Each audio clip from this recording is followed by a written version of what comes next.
All right, Harsh, whenever you're ready. Thanks, Shane. Hey guys. So today what we're going to go over is basically selling premium. There are multiple ways to do it. There are different sort of spreads too. We have credit spreads, debit spreads, call debit spreads, put credit spreads, call credit spreads. So it basically the whole idea behind spreads or selling premium is to earn money, while a stock is making a particular move, either to the upside or to the downside.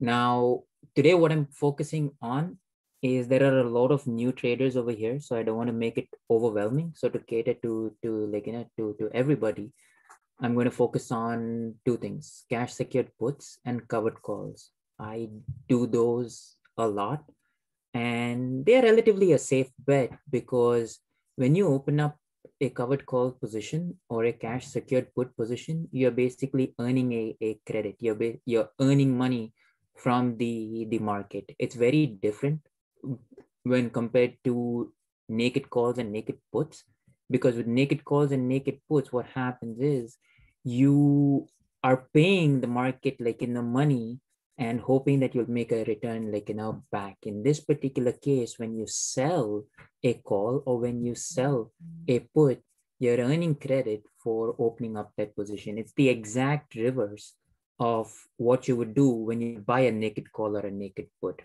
So people who are, who have like Robinhood, where you do like buy call or buy put. If you're going to like sell premium, you're going to do sell a call or you're going to do sell a put. Same thing with TOS. There is buy to open, BTO. The opposite of that, which selling premium, would be sell to open, STO. So when you do your drop down, or when you look at the TOS app, there's an option either to buy or to sell, and you would pick sell in this particular case. Now, the whole idea behind selling a put, let's start with that first, right? Cash secured puts. So the whole idea behind selling a put is, let's say you want to own Apple at $90 a share. Okay. Now, are you going to wait? If Apple is at 130, are you going to wait till it drops to 90 and then buy, the shares that you want?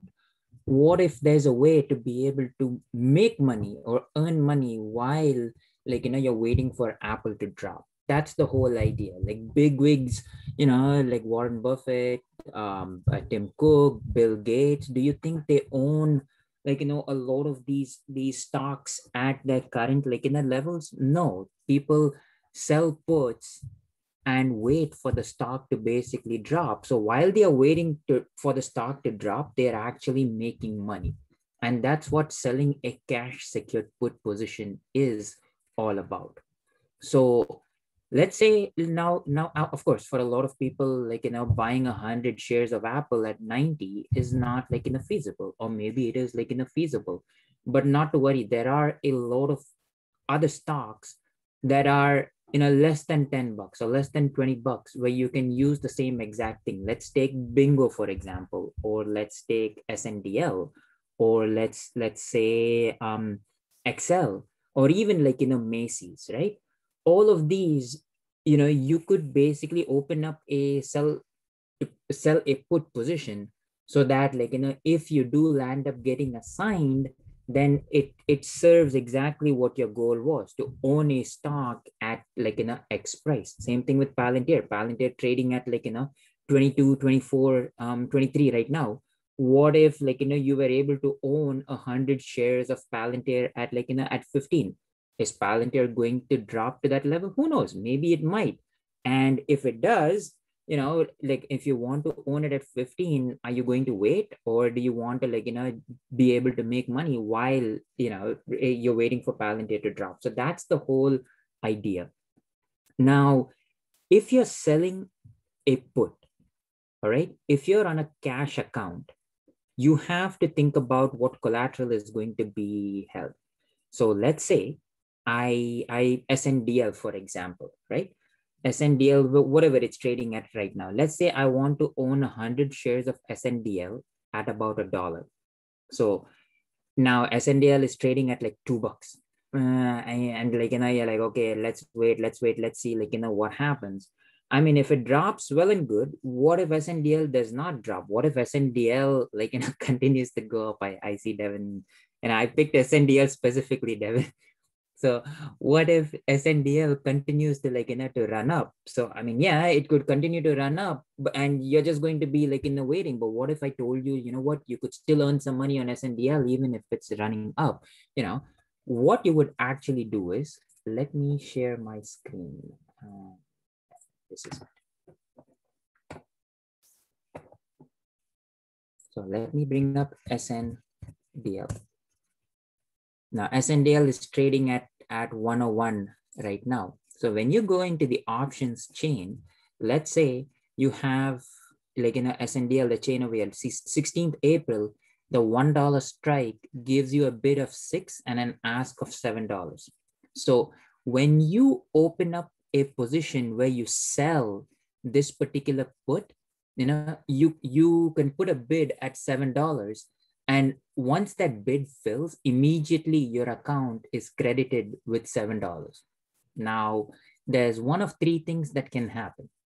On April 16th, if SNDL closes below $1, you will get assigned 100 shares at $1 a piece. So, which basically means you've spent $100, you've taken assignment of 100 shares, and you're now holding them. The overall cost basis would actually only be 93 cents, because think about it, you earned $7 right off the bat, right? So you've not truly paid $100 for SNDL. You've actually paid only $93, which means that you've bought SNDL for 93 cents a piece. The second thing that could happen is SNDL drops, and then at some point of time, news or something comes out and SNDL closes above $1. You won't get assigned those 100 shares, but the $7 that you earned in premium, you get to keep the entire thing. And thirdly, what could actually what could happen is the SNDL closes runs up, which is all the more better. It runs up, it runs to 2, 3, 4.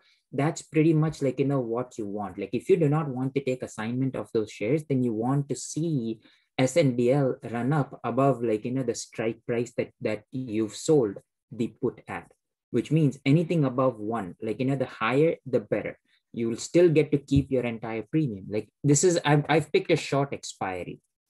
If you look at SNDL about a month out, you're earning $19.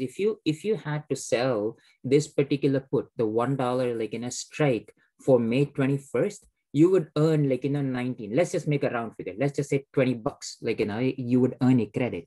And if you do get assigned, it doesn't matter, because your overall cost basis for SNDL at that point would only be 80 cents a share. And then what you could do is you can flip it around and sell covered calls, which I'll get to. So that's the whole idea behind selling a put position. It's you want to take assignment of shares at a much lower price than where the stock is at right now. You don't want to you don't want to just sit and wait while while the stock is basically doing nothing. Let's say if it chops, why not make some money while a stock is basically either running up or basically going down. Now, how I scan for for these tickers, right? I basically have a scan that I look for. I look for a certain IV. I look for days to expiry. I look for a certain delta and a certain strike, because obviously you don't want to go in heavy on something. You don't want to sell a $600 put for Tesla, because if you have to get assigned, you're spending 60,000 to take assignment of those 100 shares. So you've got to think about what your risk tolerance is. There are plenty of stocks below $20 or below $10 also that you can sell puts against and make pretty nice premium on those. Like I said, a 20% return for SNDL on $100 like in an investment. I mean, like, that's a guaranteed 20%. So I mean, if you're guaranteed that 20%, then why won't you do it?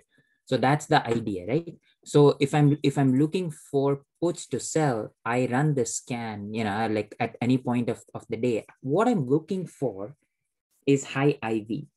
Now, if you understand the Greeks of options, whenever the IV is high, that's when the premiums are going to be juiced. And that's what you want to like in a capture, because as soon as that IV drops, the premiums like will drop, which is great because that's what you want to see when you're selling something. So if you sell a put, let's say you sold a put at the SNDL put at $20.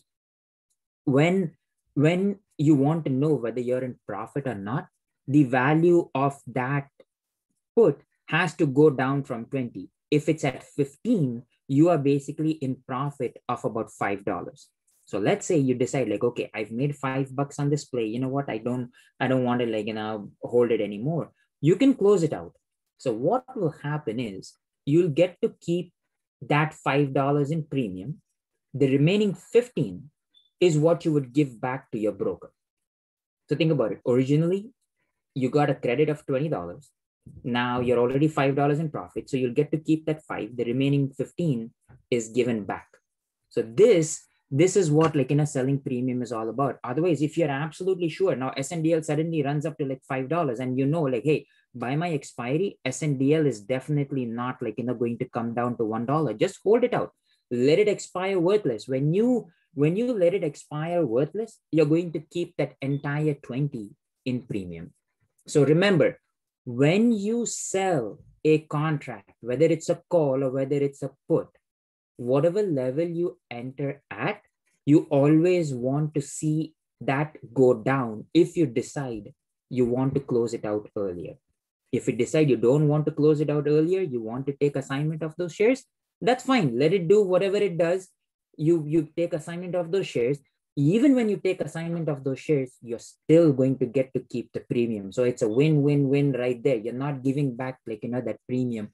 You would only be in a loss if, let's say, the contract for SNDL that you opened it at 20. Now it's at 40. For whatever reason, you say that, you know what, I need to close this out. I cannot hold on to it. At that time, what would happen is you would give back the original 20 that you earned. Plus, you would pay another 20 to make up the difference because it's at 40 right now. So that when you close it out, that's the only time you would actually be losing money on the contract. Otherwise, everything is going to be win-win-win in this particular situation. You will get to keep your premium. So you see now, let's say like IPOE, it's saying like IPOE, the May 21st, $30 put is comes up on this list. So if I have to go back to IPOE and look at what the May 21st $30 strike is all about, let's see what premium we can get. Okay, the premium is, look at this, you're earning about $1,390 at that ask if it gets if it gets filled. Now in this particular case, yeah, if your account can afford it, then why not? If you're looking at something much smaller, right, go for something like maybe EBON or even CVM. Look at CVM, the $5 put. Let's take a look and see what the CVM $5 put for May 21st is at. If you had to open up that position, you're earning $55 at the ask if you have to open up that position. CVM currently is trading at $16. So if CVM, you're extremely bullish, okay, CVM is not going to drop to that level, open up the position. You're going to get credit for $55 anyways. And as long as CVM closes above 5, at expiry of May 21st at market close, you would get to keep that entire 55 in premium. So that's the whole goal behind selling a put. Now, cash accounts, remember, in cash accounts, you have to have a collateral that's going to be tied up while this position is open. So if I'm selling the $1 put for SNDL, okay, for May 21st, $100, because that's the strike, right? So one contract times 100 times the strike. So times 1 times 100 is what is going to be tied up in collateral. So $100 would be tied up until you let that contract expire or you actually close it out. That's when that collateral is going to be freed up. Margin accounts, nothing is held in collateral. 100 is not held in collateral because you've got margin that gives you that flexibility. Similarly, if you decide you want to open 5 contracts of the $1 put for SNDL, it's going to be 5, the number of contracts, times the strike, which is 1, times 100, because an options contract is 100 shares, right? So it would be 500 in collateral that would be tied up. So is this clear? Any questions? If anybody has questions, I'm looking at chat, so go ahead and ask. If there are no questions, then I'll move on to covered calls and explain what covered calls are all about. Nothing so far. Great. So now covered call. Now let's say you sold a put for SNDL, the $1 put. SNDL now closed at 90 cents. Okay. You would basically get assigned 100 shares of SNDL at $1 a piece, which but as I said, you earned $20 in premium on that. So your overall cost basis is actually only 80 cents per share for SNDL. Now you're like, what? SNDL is a crap stock. I don't want to hold it. Let me just sell it. I can make $10 in profit, on it. You could immediately flip those 100 shares, sell it at 90 cents, and you've made $10 on the share. So your overall profit that you've made is $30 on it, 20 bucks from the put position, and then $10 from selling those 100 shares, because you own them at 80 cents and it's at 90 cents right now. So you made a total profit of $30 for basically doing nothing, just sitting on your hands, opening up a position and not having to monitor it and not having to manage it. Otherwise, if you decide, okay, you know what, I've got 100 shares of SNDL. I mean, rather than doing anything, let me sell some calls against those 100 shares and still keep earning money on it. So remember, 80 cents was your overall cost basis. So now what you would do is similarly to how you would sell a put. If you have 100 shares of something, you could sell a call. It will be the same thing. Look at a call, look at a call strike. So SNDL, the $2 strike for May 21st is $6 at the ask right now. You could open up a $2 strike, or if you couldn't care less, you could open up the 1.5 strike, or even go go further out. Look at SNDL, the July 16th, the $2 the $2 calls. Those are $15 in premium. So what happens is, when you open up this covered call position, immediately again you are credited $15. Now SNDL could chop, it could drop, it could do whatever, it doesn't matter. You've collected $15 in premium. Now come 16th July, all right, if SNDL closes above $2, then this is what is going to happen. Most likely those 100 shares of SNDL are going to be called away. If they get called away, doesn't matter. You still get to keep the $15 in premium. Think about it. You own SNDL at 80 cents a share. Your 100 shares of SNDL are going to be sold at $2 a piece. So you're making 120 right there. All right. So when you've made 120 on on that, plus you get you get to keep the $15 in premium, you've made $135 for basically doing nothing. SNDL could close at 3, doesn't matter. Because you sold the $2 strike, those shares are going to be sold at 200 and you get to keep the premium. So you've made a total profit of about $135 on $100 original investment, which was you selling a put. You sold a put, you made $20 on that. Plus now you've sold a call. you've made 15 bucks on that. And let's say SNDL, like, the shares get called away, you make 120 on it. So that's like, that's like what, 145, 155 right there in premium that you've collected for basically doing nothing. Now, let's say SNDL closes below $2. If it closes below $2 on 16th, like, July, hey, perfect. Like, your shares most likely are not going to get called away. You still get to keep the entire, like, $15 in premium. You open up another, like, call position for another month out, and you collect, like, whatever premium on that. Eventually, when you keep repeating this process, what's going to happen is your overall cost for those 100 shares of SNDL could possibly be like negative. You could basically be like less than zero, because you've collected so much premium just by like opening up covered call positions. The third thing that could happen is like like SNDL. Now, because you sold the $2 strike, all right, you opened it up at 15. Now SNDL starts like running up. So obviously you're going to see the call like value go up from 15. It could go to 25, 30, 45, 50, whatever be the case. And now you're like, oh crap, I don't want to lose my 100 shares. Well, if you don't want to lose your 100 shares, and if you decide you want to close the position, then you're going to have to give back those $15, and then any difference on top of that.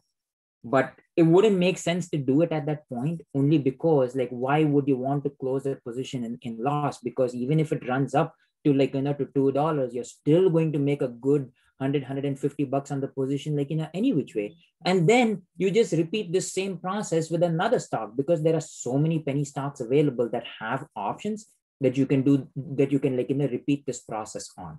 So you would like let it expire, or let it like get called away, and you still make money on like on the position.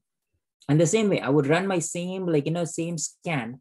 I would, instead of puts over here, I would select a call, and I would look for like which calls have a nice like premium available. And what I'm actually focusing on in this scan is for IV. Remember, when IV is high, that's when the premiums are juiced. That's when you can get maximum like premium. And when the IV drops, right? If IV, let's say, is at about 200%, 250%, and the premiums are at like let's say $100. When IV drops from 250 to let's say 100, those premiums are automatically going to drop from 100 to let's say 70 or 60 or 50 or whatever be the case. That puts you in profit right off the bat, even if the stock like keeps going up.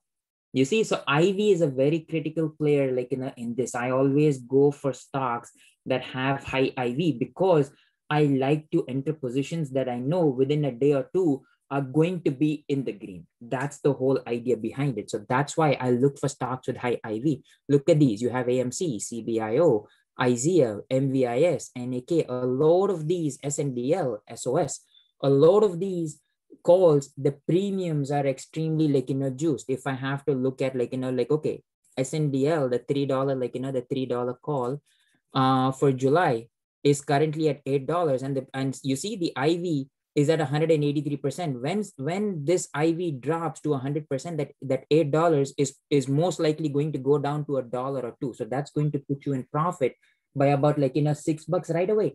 At that time, you don't even need to wait to let like the contracts expire. You can close it off right away, and secure that like that $6, which is like what, like 90% in profits.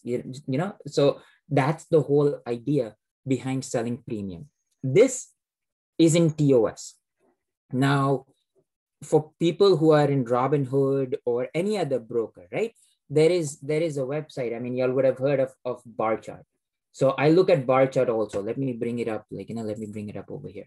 So there's another way to look for like stocks that have high IV. When you go to barchart.com, you go to the options section, and under options section, there is highest implied volatility. So click on that. When it comes up, it looks like there's a large number of stocks that's going to be like generated from this list. So I'll go over here, I'll go to bar chart, I'll go into options, I'll look at like in the highest implied volatility, and then like You're still sharing TOS. oh, it is. Oh, let me stop that and let me share again.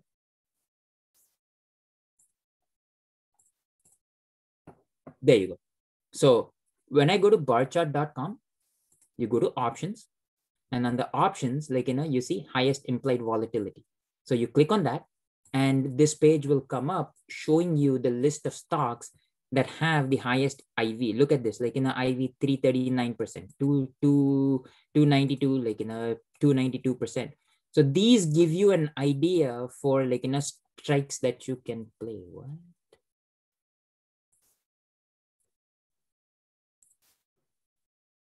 Sorry, guys, this bar chart is a little slow today.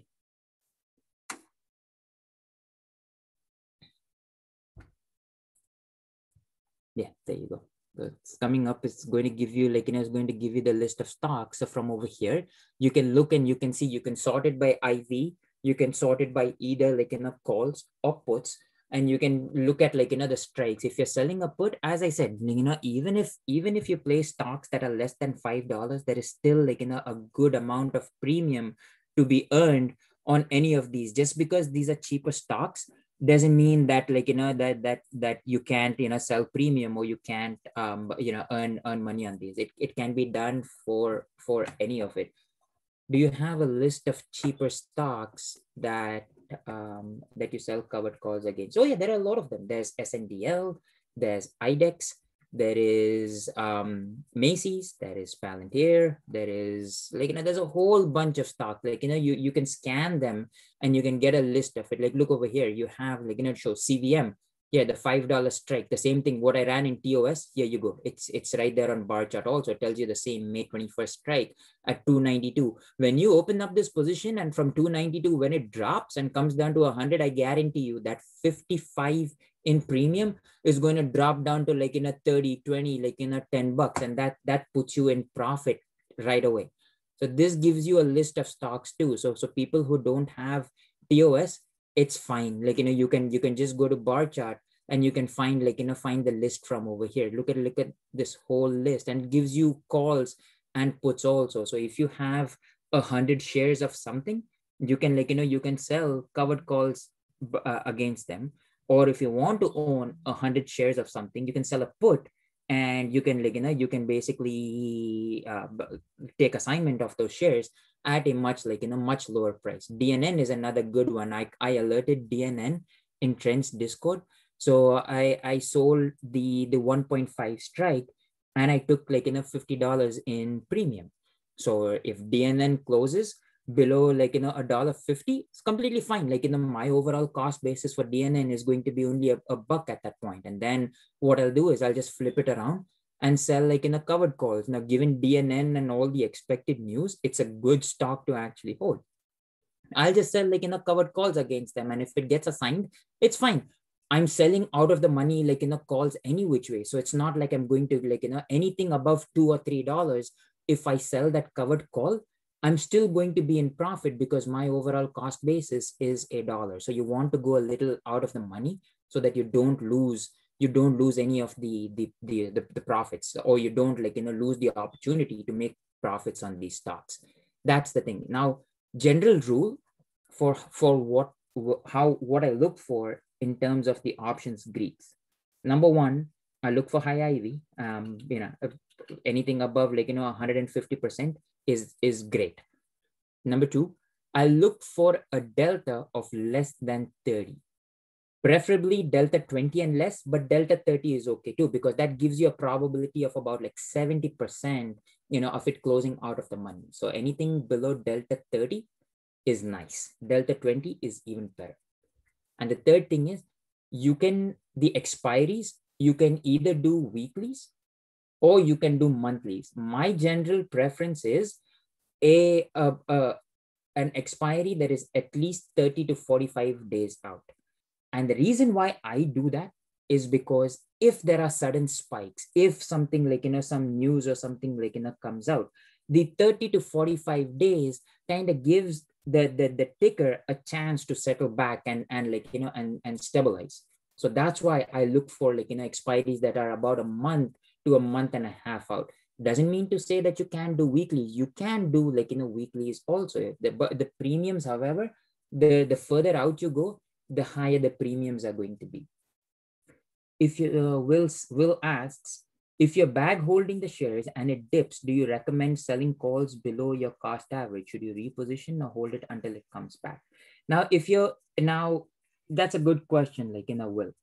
So when you're selling puts, you want to sell puts when a stock is running up, and you want to sell calls when a stock is falling, because that puts you in profits on your contracts right away.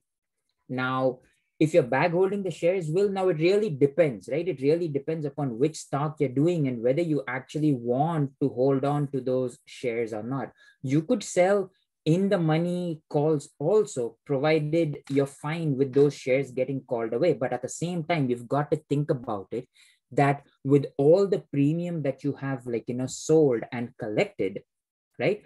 And whatever your cost basis for those shares are, does it make sense for you? Like if your overall cost basis for, let's say, SNDL is $1, and you're selling the 50 cents like, calls for SNDL, and you're collecting like, $20 on it, SNDL is going to get called away, like, if at 50 cents, as long as it stays above, like, it stays above 50 cents. So then what's going to happen is you're actually going to incur a loss overall on your shares, unless you've collected enough premium that even if they get called away at like 50 cents, you're fine with it because you've made so much money on it, like, any which way.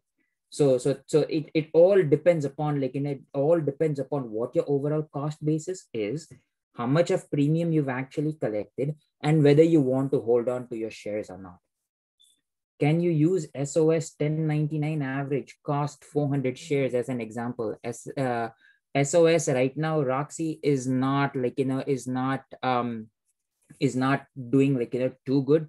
So anything above like, 1099, you would want to look at, like, let's say maybe a $12 strike or a $14 strike or something, in order to like, in order to eventually make money on your SOS shares. Anything below that, you're going to incur a loss, because most likely if SOS doesn't run, like, like let's say you're selling the $5, like, the $5 strike, if those shares get called away, you are going to incur a loss on them, only because your overall cost basis is 1099 anyways.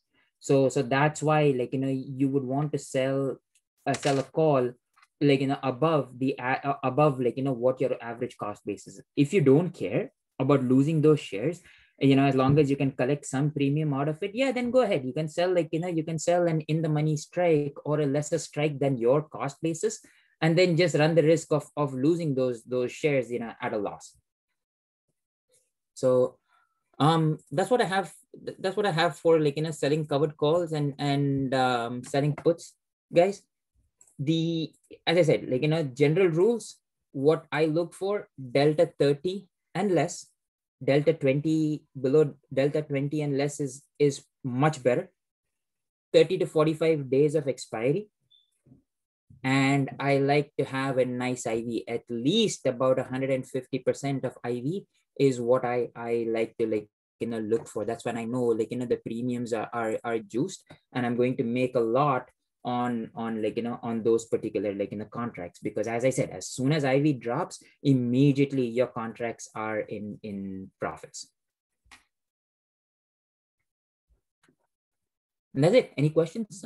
Any questions, guys? Pretty straightforward. As I said, the whole idea behind this is you make money while you're waiting for, like, while you're waiting to own shares at a certain price, or, like, you're bag holding shares and you want to make money. Why not make money on, like, if you have 100 shares of something, why not, like, make money while it's just, like, sitting and doing nothing in your account? That's the goal, right?